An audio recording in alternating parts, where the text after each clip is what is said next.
Welcome to another episode of Mortgage Matters, every Wednesday with Team Adwar.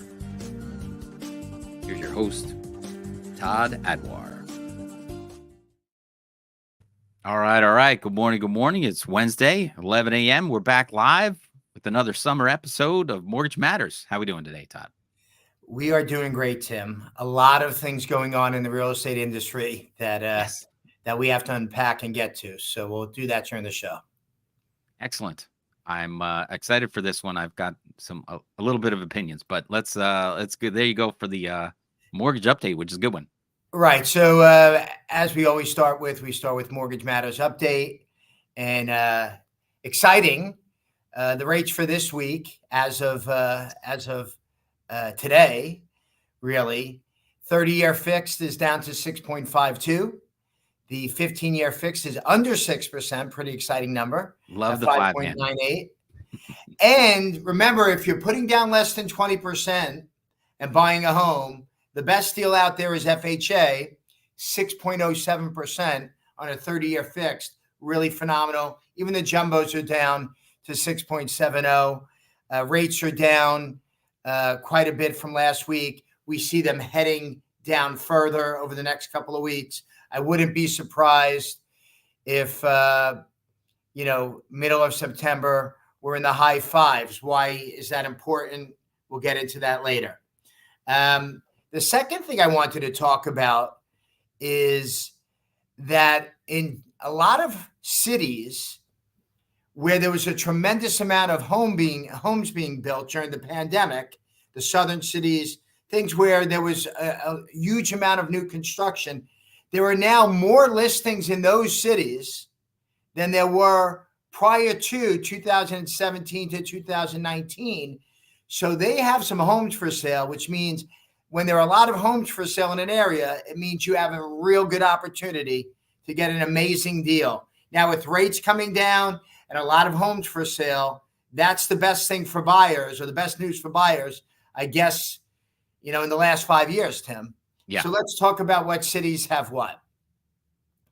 So there are a dozen cities out of the 50 cities that they did a study on. And I think the study was done by Realtor.com, or the report came out from Realtor.com. And in these 12 cities, you can see what percentage more they have listings versus 2017 to 2019. And I'll give you an example. So Austin, Texas says 35.5%. So if they had 1,000 listings average, that means now they have 1,355 listings on average. So more houses mean price compression. Price compression means better deals for our buyers. Lower interest rates mean lower payments and better deals. If you're in any of these 12 cities, you're crazy not to be out there looking, especially if you're a first-time home buyer. Match that with down payment assistance programs that are available in all of these states, which you should call me on to discuss. Money from the state, lower prices, better rates. Why are you not out there? That's a good combo. Great combo, right? Yep. And some interesting things that came out again. So Fannie Mae announced that their air quote real estate owned, their inventory decreased 10% in Q2 of this year. So from April through June, their foreclosures that Fannie Mae has is down 10%. Why is this important? So if you could bring up the next set, Tim. When they made this report, you can see that from the all-time high in I guess it was 2010, Q3 of 2010, they're down 96%. So the amount of foreclosures that Fannie Mae has, if they had 1,000, they now have 40 versus 2010 versus 2024.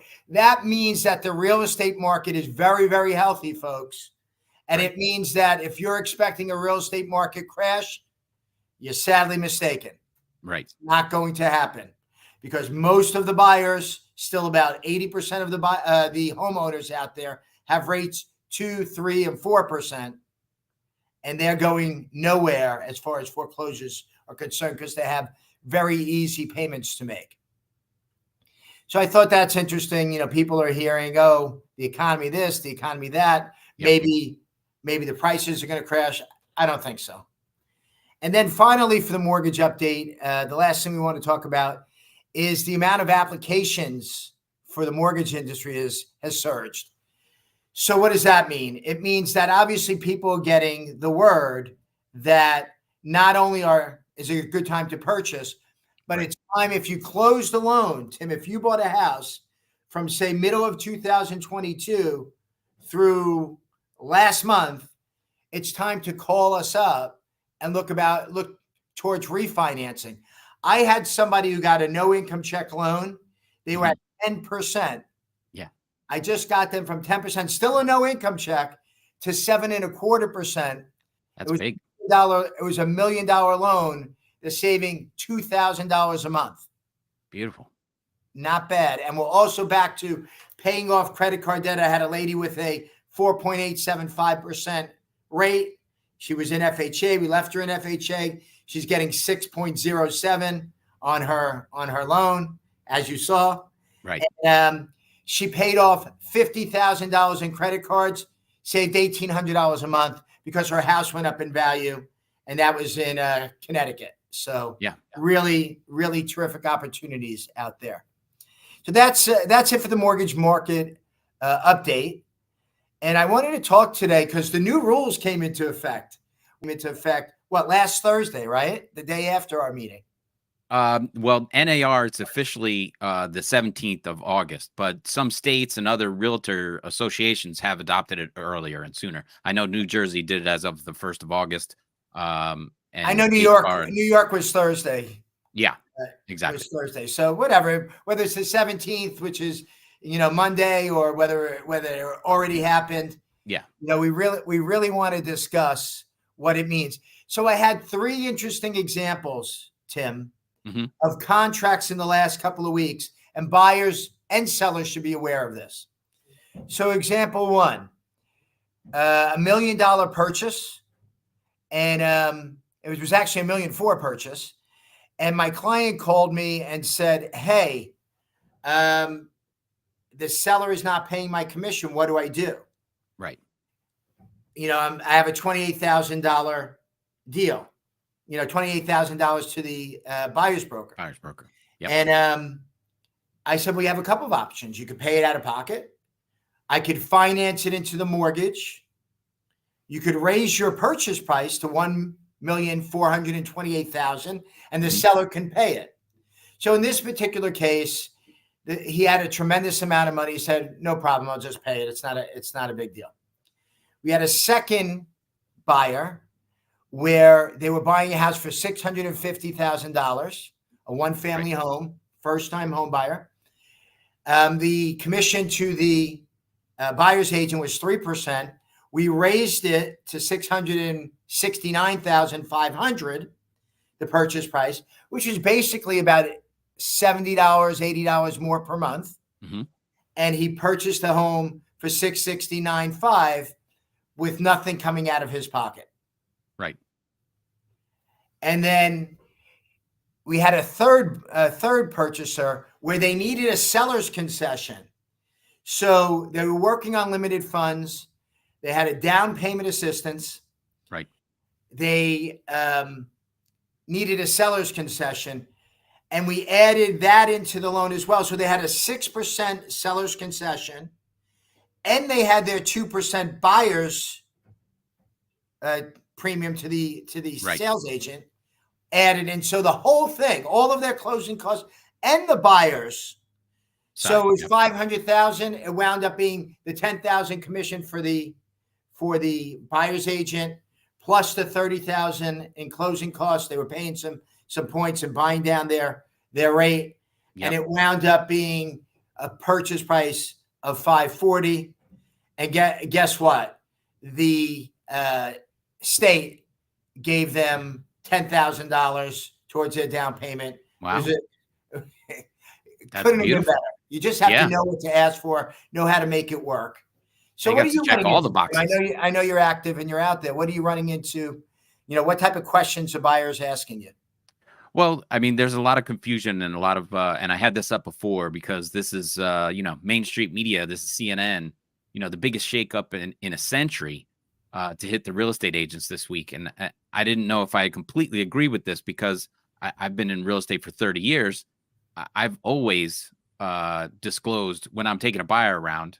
Most of the time it's wrapped up in the price, and you disclose what's going on, and you're developing that relationship. And I've often gotten agreements signed. And there's sometimes I wouldn't with, close friends or family or whatever, not getting that signed. But if it's a, a Joe off the street or a referral or somebody that comes to an open house, you have to fully explain where your commission comes from and explain that even though the seller is paying your commission, you're fighting for them, and you're disclosing to the seller that your job, your fiduciary responsibility is to you, the buyer, because people are like, well, if you're getting paid by them, you're not working for me. So, that's in a disclosure document that we've had for a long, long time in the real estate industry. So this is not really the, all changing brand new stuff. If you've had an agent that never disclosed these things, it's because they were very comfortable with you. You guys were very comfortable with each other. It's funny that you say that, Tim. 18 states have always been that 90 some odd % of the people who went out looking at homes had a buyer's agreement. Right. So now it's going to be 90 some 100%. odd % of the people everywhere that are going to have the buyer's agreement. But Correct. in 18 states prior to this ruling, they always had the buyer's agreement. So in those states, it's probably still the same. It was pretty much a disclosure of how it works. Now, what NAR has had to do is remove the offering and the incentive, right? So they just disassociated the commissions with the whole thing. So just to in New York, you had a disclosure rule, right? So you had to disclose where you were getting paid from and who you were working for, and you did that immediately, and you had to have that paper signed and handed in to get paid from any real estate broker's office.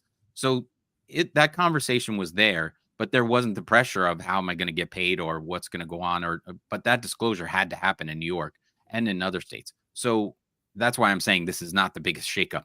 18 other states might have had it, as the rule, but even around here where the disclosure of those funds or the buyers having to pay the buyer's agent, that wasn't the case last month, but this is now here. So it's just a piece of paper. I've had those conversations with people for a long, long time, and it's always been negotiable because, and if I just drop this down just a hair, you'll see that the way they're reporting it, Realtor Association agrees to drop the 6% commission.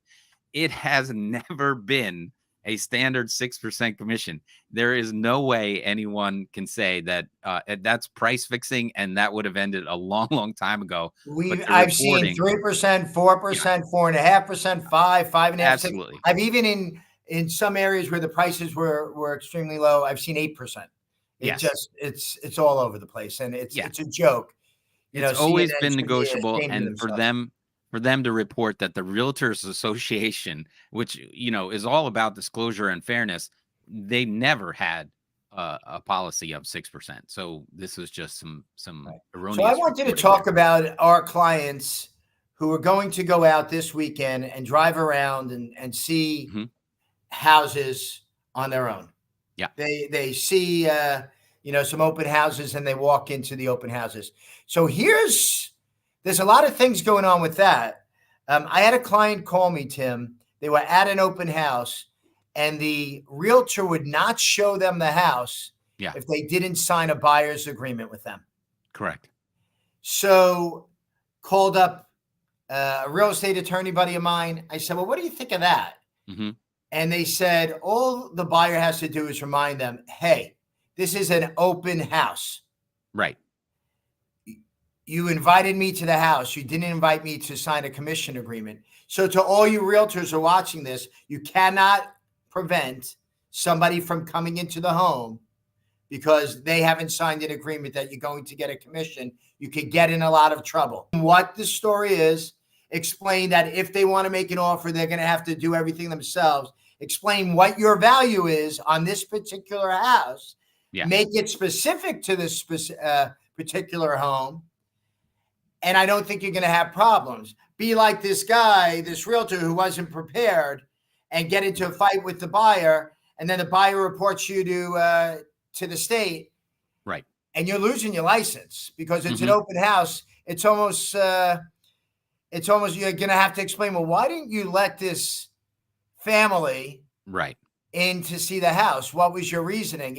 We go to, the realtors are forced to go to school, and that's one of the things they're taught in those 22 and a half hours, that, hey, you got to follow specific rules. Somebody wants to see the house, you make it work. Yes. So I would err on the side of a public open house that's open to the public. Yes. But you can, when you have conversations with your sellers, I mean, back in the COVID days and everything like this, everybody stood in the street.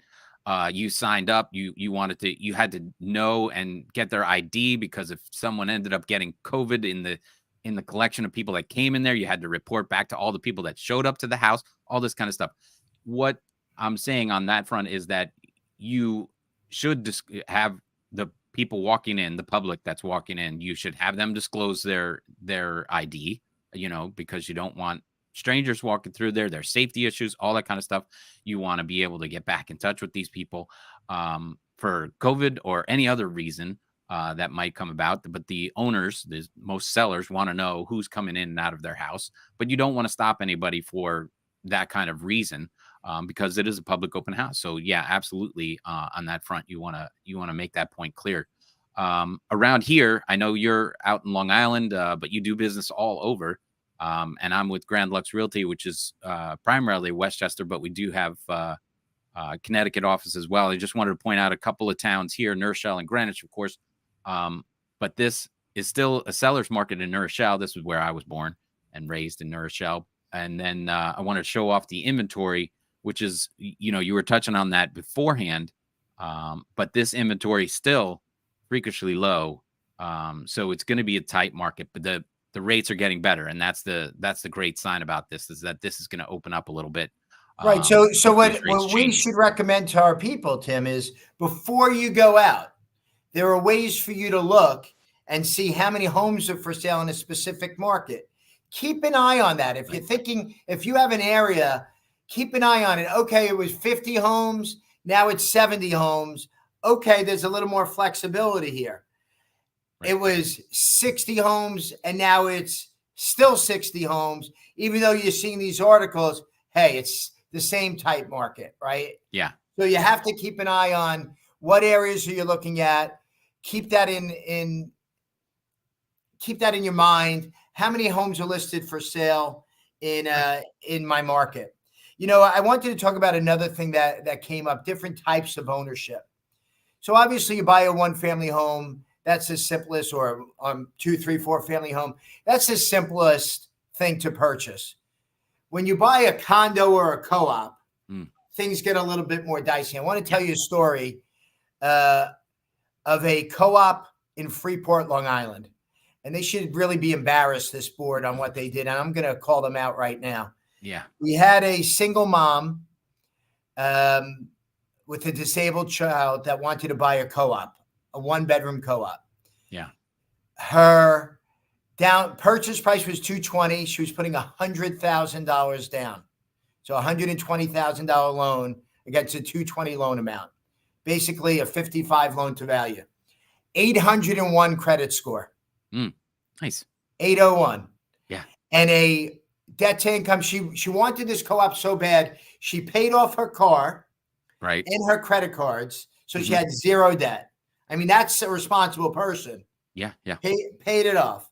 And then she came out, and her debt to income ratio was under 35 total. So she met all of the criteria, and the co-op board declined her, and they won't tell us why. And we're trying to figure out, and we're not sure whether it was her surname, the way she looked, or the disabled child, and only buying a 1-bedroom with 2 people. We won't know because they won't say anything. But be prepared, folks. This woman was devastated. So before you go into contract on a co-op, right, make sure that you've met everything, and make sure that you're going to, there's a good chance you're going to get approved. We have no idea why. Yeah. And to do all the work, to put all of your life's energy into something, to get so excited and be crushed and have met all of the financial guidelines and then still decline you is amazing. So this Freeport co-op, be careful if you're buying a co-op. And if you want to know what co-op it was, you can send me a email and I'll let you know. I'm really down on this building. Well, that's unfortunate. I've owned a couple co-ops myself. I've been on the board of co-ops. It's always painful to turn people down. I wouldn't, just to play devil's advocate for the other side, they could have been upset at the current owner and not wanted to done the deal because of the current owner. It might not have been her fault. You might not hold it against her. They could be, trying to jam the current owner. And that's you've seen that. I don't want to put it past anyone, and I just want her to have a little bit of a breath of reality that it could be other factors, and it could be that they didn't like the price that he was selling it for. Maybe they think he's giving too good a deal, right?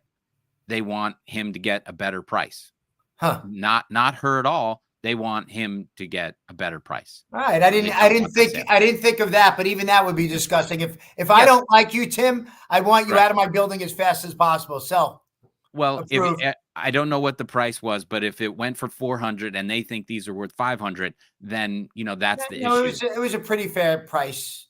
Sure, 20,000 above asking. But because co-ops have this non-disclosure availability, it could be any bunch of reasons, and that's the thing you can't discount. So I just want her to breathe easy and say, maybe it's not your fault. Maybe it's not the way you presented itself. Maybe there's other factors involved.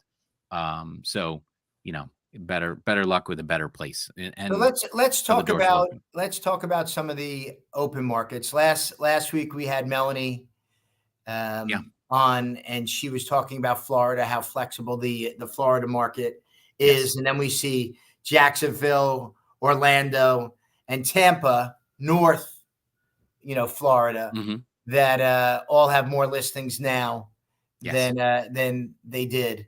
So for you folks, again, you folks who are thinking about retiring, maybe from the Northeast and moving to Florida, you don't have to get as much for your home in the Northeast because you're getting significantly better deals. Yeah. And if you're in a hot market, like you're in New Rochelle, and you're getting top dollar, right, now's the time to list your home, because if you're moving into any of those areas that we just discussed, hey, we're going to get a really good deal here. We're going to get the best deal on our sale, and we're going to get a really good price on our purchase. It's classically been very hard to sell high and buy low, but this is one of the rare markets that you could do that if you're moving into one of those markets where the inventory is starting to creep up, and around here the inventory is not still on the low side, so you're still going to get a great price for your house. Great time to list it if you're moving down into those areas where that inventory is. And then I throw in Texas. You got Austin and San Antonio and Dallas are three of the top six, big cities where there's so much more listings than there were. So there's really good deals. Remember, there are so many of you that can work remotely. So living in Dallas, but your job is in New York, or living in San Antonio, but your job is in New York, does it really matter? And then Texas and Florida don't have state taxes.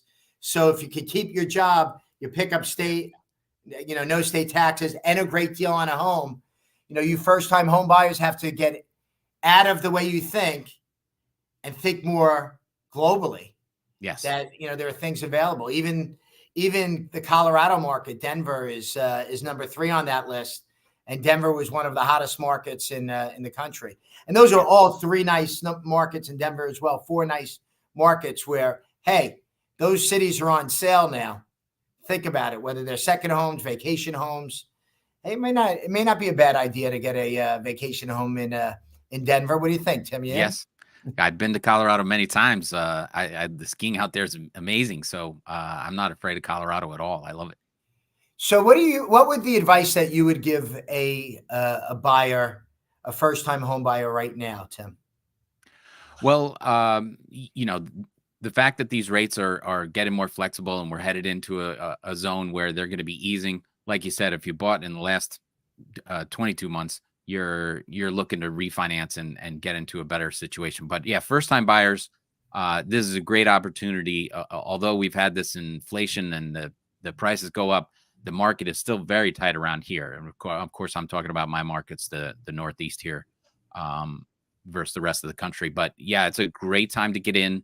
There's, not a lot of expansion in these markets. So when you're buying the first time houses, there's a great opportunity for you to get in there and build equity because they're just not opening up any markets around here, unlike out at the outskirts of Texas or anywhere else. So first time buyers, they're easing off the higher rates and it's a great time to get in. So I would encourage people to jump in and do that. And that would, of course, that triggers other people to move out, move up. And that's a great thing because the buyers will be there.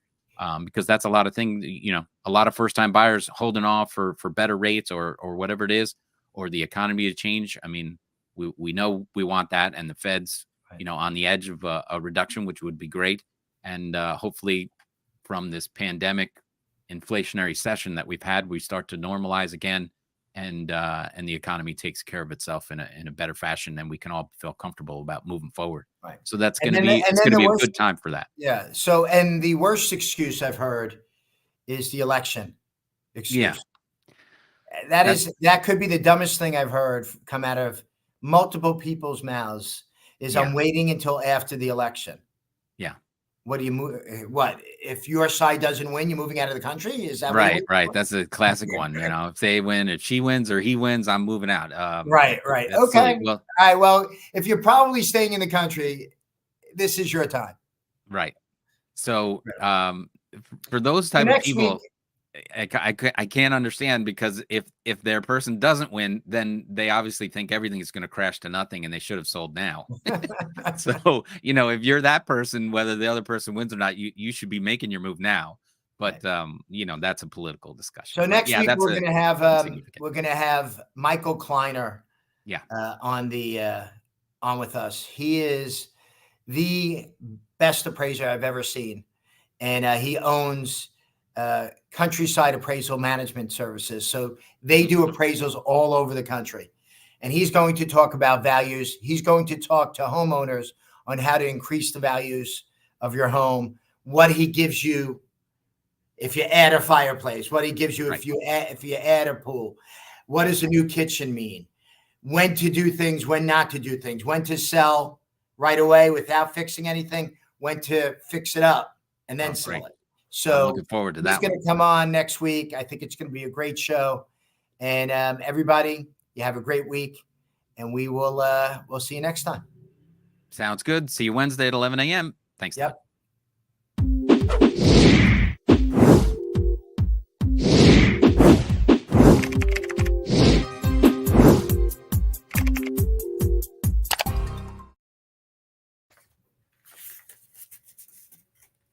Okay. Wait. Still live.